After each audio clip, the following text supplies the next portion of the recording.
Hey friends at TCWEP. I just wanted to update you on this mask mandate that came out yesterday and talk about what it means for events.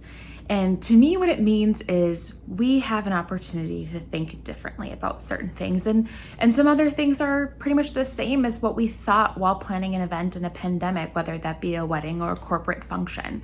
So let's talk through a little bit of scenarios of what this could possibly be. What I'm thinking about right now off the top of my head is, for a wedding, is your client's first dance them wearing a mask?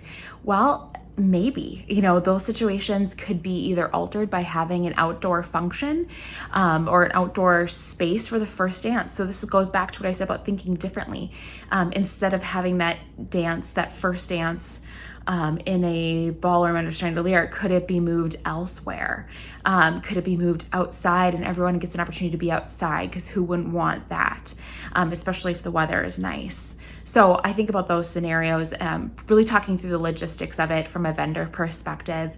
If we are in an indoor setting, masks are required. This will be for the guests, this will be for your clients, this will be for yourself, especially for yourself, because as vendors go, we need to represent, we are working the event, we need to represent the best of what events can be done during a time like this. So I would say wear a mask always, unless you're outside and can maintain social distancing. So that's where the mandate has that exception, is that if we are outside and we are 6 feet or more away from an individual, we can remove our mask.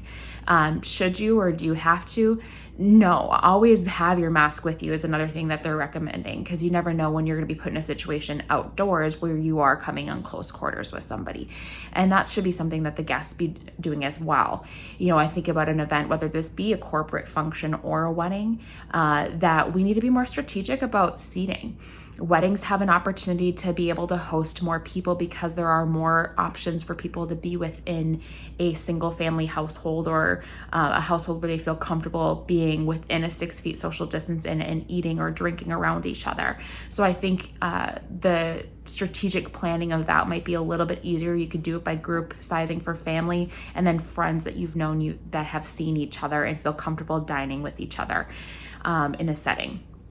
So I think that's fortunate for weddings. For corporate events, usually those people are from a different household, so it makes it a little bit harder. So this, I don't think, changes too many of the plans for us corporate planners, but 3 people per table for a 72-inch round is a good standard to go by, because that is a 6 feet social distance, especially if the tables, of course, are at a minimum of 6 feet apart in between. So that does limit your capacity, almost cuts it down by over a third or 2/3. So that's something for consideration as well.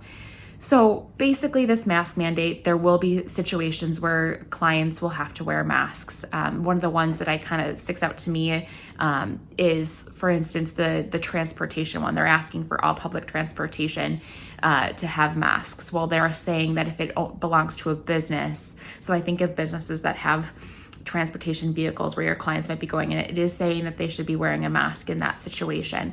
I think at this point, for kind of quirky loopholes that would be pertaining to a wedding or event, and that you are able to maintain 6 foot social distancing, what does that mean? And so be sure to have that conversation with your client or your vendor, whoever you are in this situation. So I think that is the best advice I can give right now on how to help you navigate this time. This does look like it's going to be something that lasts for a month or couple months. It might even last through the pandemic. So just be prepared for that and plan accordingly for that. That masks are going to have to be a part of our reality now. And that's okay, because we can, again, think creatively. I'm Elizabeth Sherry. I'm with Twin Cities Wedding and Event Professionals, and I hope that this information was helpful for you, your client, your vendors. Thank you for listening.